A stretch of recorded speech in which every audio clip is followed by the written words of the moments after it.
passing over the Red River. It's pretty much dried up. I wouldn't even say it's a red ditch at this point. All right, and we are about to cross into Texas. Welcome to Texas. Drive friendly the Texas way. Well, I don't know if that applies to Dallas, because they got their own way of driving over there. But anyway, nice gesture. Well, this has been an interesting ride. Beautiful country. Got to take a kind of some back roads that I've never been on before. We're about 9 miles from my customer. So we'll be there pretty soon. I'll try to show you what I can. You know, this place, it does preloads, or like I may have mentioned before, sometimes they'll have you just unhook from your trailer and they'll take it inside and load it and bring it back out and you rehook. Well, we'll see. I really don't know. The work order did not say. So see you when I get there. All right, folks, we're getting close to my customer, or my shipper here in Quanah, Texas.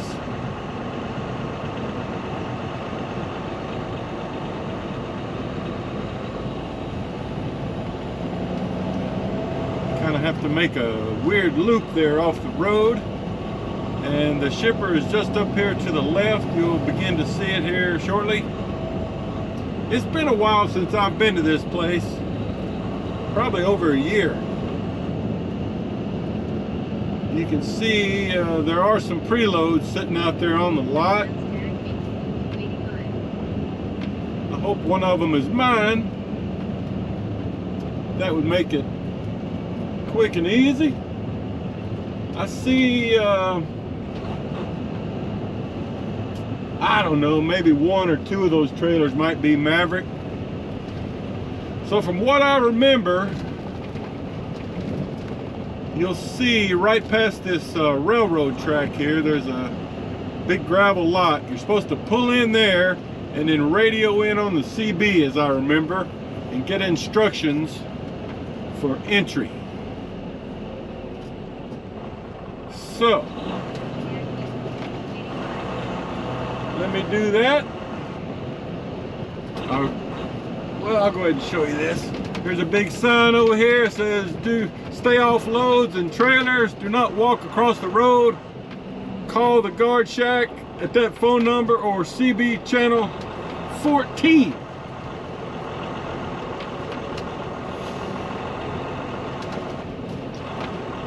And you can see, as most drywall places are, this place is nice and dusty.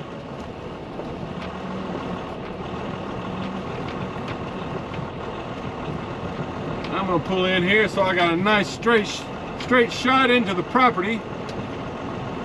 All right, I'll get back to you. Okay, guys. So she didn't answer the CB, so I had to call in on the phone. Got my pickup number, truck number, trailer number. And she told me to come on in. She's in this little scale house. I don't see a scale, but let's call it a scale house here to the right. And it sounds like I'm just going to get live loaded, which I have never done here before.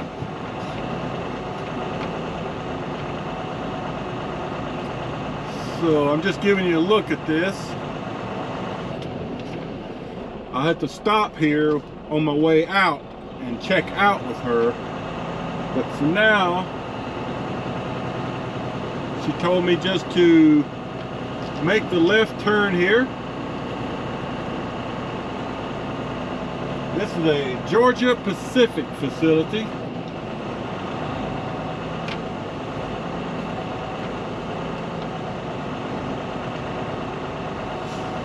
I was going to mention too, you know, that place in Clinton, Oklahoma that I delivered to this morning, Giblet Stove.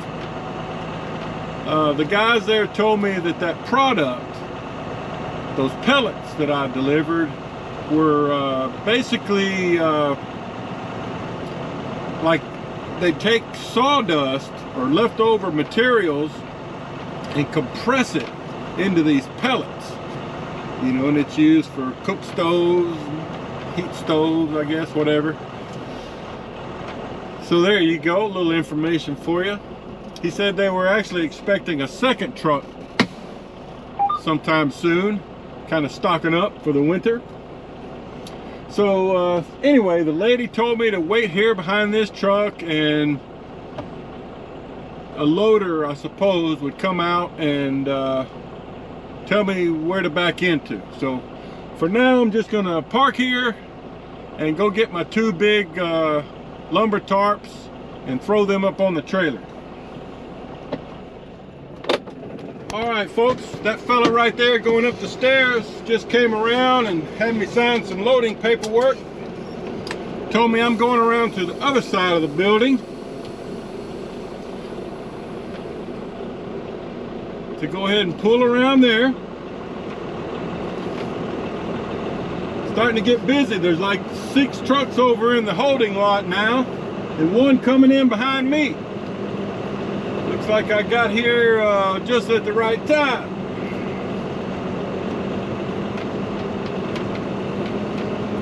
Okay, let's see if I can make this turn here.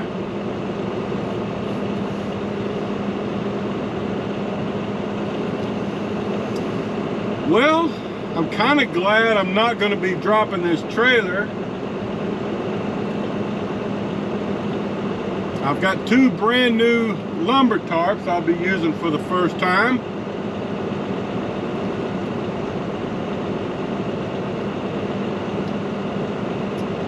All right, so he said once I get around here to the other side, one of the bays should be open just to back into whatever's available. And then you can see out there in the lot the preloads.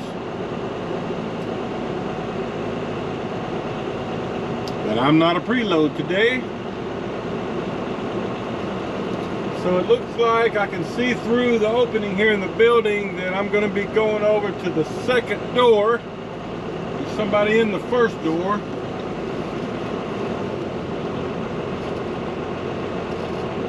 Looks like there's several melting trucks here.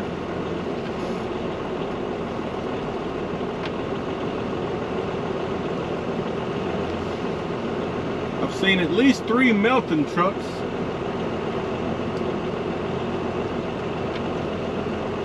All right, let's see if I can get lined up here. All right, so I'll try to show you some of the loading process if I can, but for now, I've just got to back into the loading platform. It's another one of these deals like you saw last week when I was in, I think, Alabama, where, you know, you just got to back into the loading platform. It's a very thin very thin oak, just enough room for your trailer. All right, I'll get back to you.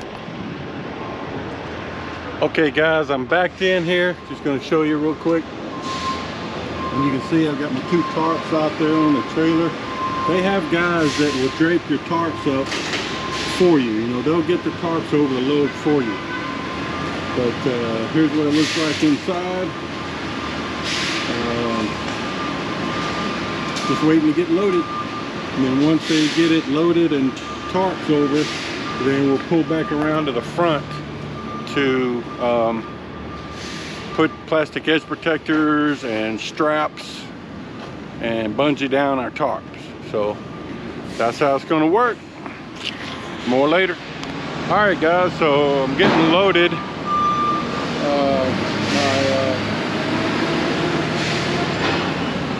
One of my loaders here is Gunner right here. You can see he's putting the slats out for the loader to stack the. This is like fire guard wallboard, kind of special stuff, fire resistant. So let me try to give you, but it's all 8 foot, you know, 4 foot by 8 foot. I think 5/8 inches thick. So just giving you a shot of him putting it down. Hopefully it's only, hey Gunner, will it just be 2 layers high? Yeah, it's gonna be a pyramid. Okay, so we'll be higher, probably have a higher 3rd level up in the middle, sounds like. Oh look, we got a cricket trying to hitch a ride. Let me get out of the way here. Alright, so just giving you a shot of it.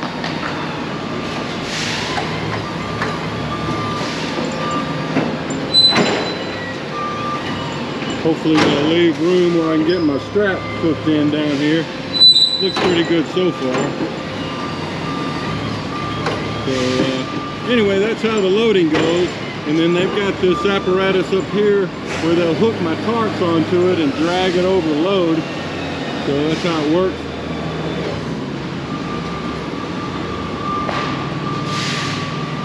So we got some more guys helping out now. So I think, you know, we kind of caught them on lunch break. They probably have staggering lunch break hours. But probably move pretty quick now. Had to put some bungees down for them too. All right guys, I'll show you some more when I can. All right guys, I got a chance to show you the crew draping over my 2nd tarp here. They've already got the rear tarp over. These are kind of hard to work with because they're brand new. So they're always rolled up differently than tarps we've already used. But that's how that works. Just giving you a look at it. The guys are draping it over, put a few bungees on it, and I'll pull out here in the lot and finish, you know, get it secured, finish tarping it. So, all right, that's how it goes. Good morning, everybody. Paperboy Trucker back on the road with you. Well, Wednesday morning is what we're looking at. We're on 49 South here in southwest, the corner of, I guess you'd call it southwest Arkansas. We're going to be crossing into northern Louisiana here in a bit. Going down to Shreveport where we're going to hit I-20 and head east.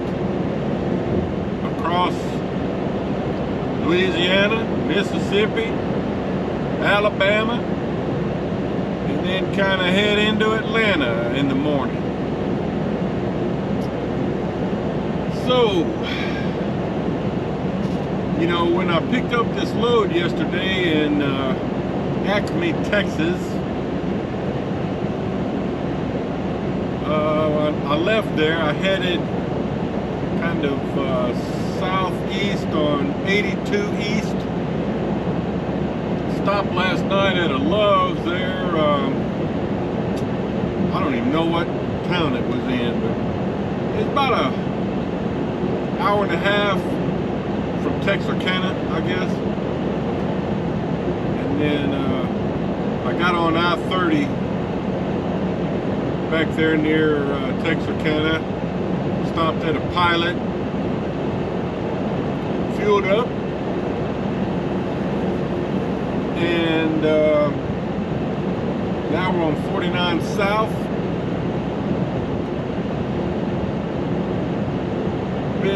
Been a lot of lightning in the sky this morning. Quite a lightning show, but other than a few sprinkles, hadn't really hit any rain yet. You know, the GPS, I had to think about what I was going to do here, because the GPS is about the same miles either way, but one option was to go, stay on I-30, go up to Little Rock, get on 40 East, go over to Memphis, and then kind of angle down on, I think it's 22, to Birmingham. But I opted for this way. Like I said, it's about almost exactly the same miles, although to me it seems like this one's going to be shorter. So going this way, I'll have to go through Jackson, Mississippi and Birmingham.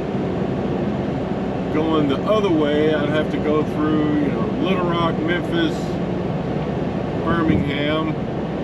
Oh, and no, I wouldn't have to go through Nashville. I don't know. I just opted to go this way.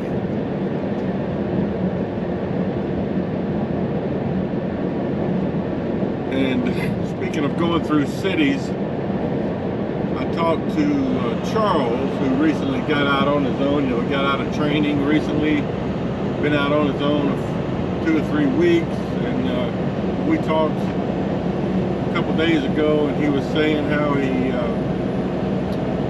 had to go to Dallas last week to the Home Depot distribution center, where he had to waste a lot of time on his clock. I said, well, that's kind of how it goes there, one way or another.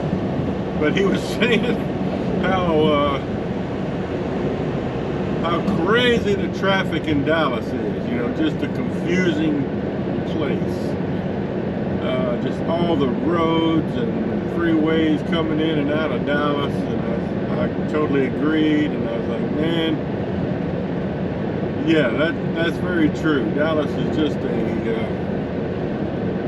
I don't know, man. I guess, I'm a little more comfortable with it now, having been out here on the road and been to Dallas many times. But yeah, at first when I had to go to Dallas, it was really confusing. But anyway, I told him to hang in there. It gets easier as you get out here and get a little more experience and get used to places and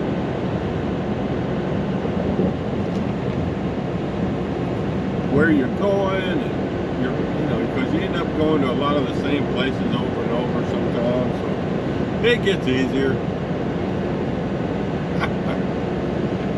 Oh, but I sympathize, I remember. Well, just giving you some early morning footage. It's about 10 after 7. All I'll be doing today is driving, and then I'll probably still have a good hour and a half or 2 hours to go in the morning, which is fine.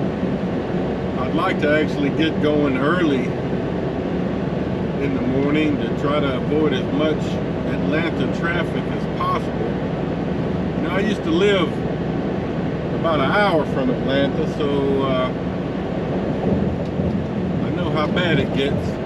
There's just almost no way to avoid the traffic on 285 going around Atlanta. But one thing that makes Atlanta a little odd is that they don't allow semi-trucks to go through Atlanta on I-20.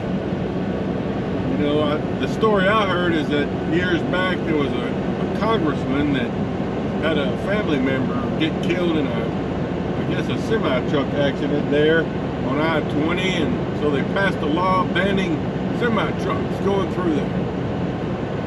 So that kind of explains why some of the traffic is heavier on the 285 going around Atlanta. I don't know. It seems like kind of a knee-jerk reaction to the problem. Are we gonna ban truck traffic everywhere there's an accident? I don't know. That's just, I have seen the signs going through there, so I believe it's true. No trucks, no through truck traffic going through I-20 through Atlanta. And That's what another trucker told me as the reason for that. I don't know. Okay, well, I don't even think I've shown you this load after I got loaded, so I'll try to do that later on when I stop somewhere to do a load check. But you know, it's your basic drywall load. You've seen me haul many of those. A lot of straps, plastic edge protectors, 2 big tarps. And if you remember, this is specialized drywall, you know, that fire resistant drywall. Not that that causes any different securement or anything, but that's just what we're hauling, just letting you know. And I noticed on the paperwork, it said that the customer was requesting delivery on this back in August, like 2 weeks ago. So I don't know what the cause of that was, how that works. But we'll be getting it there in the morning. Best I could do. All right, guys, more later.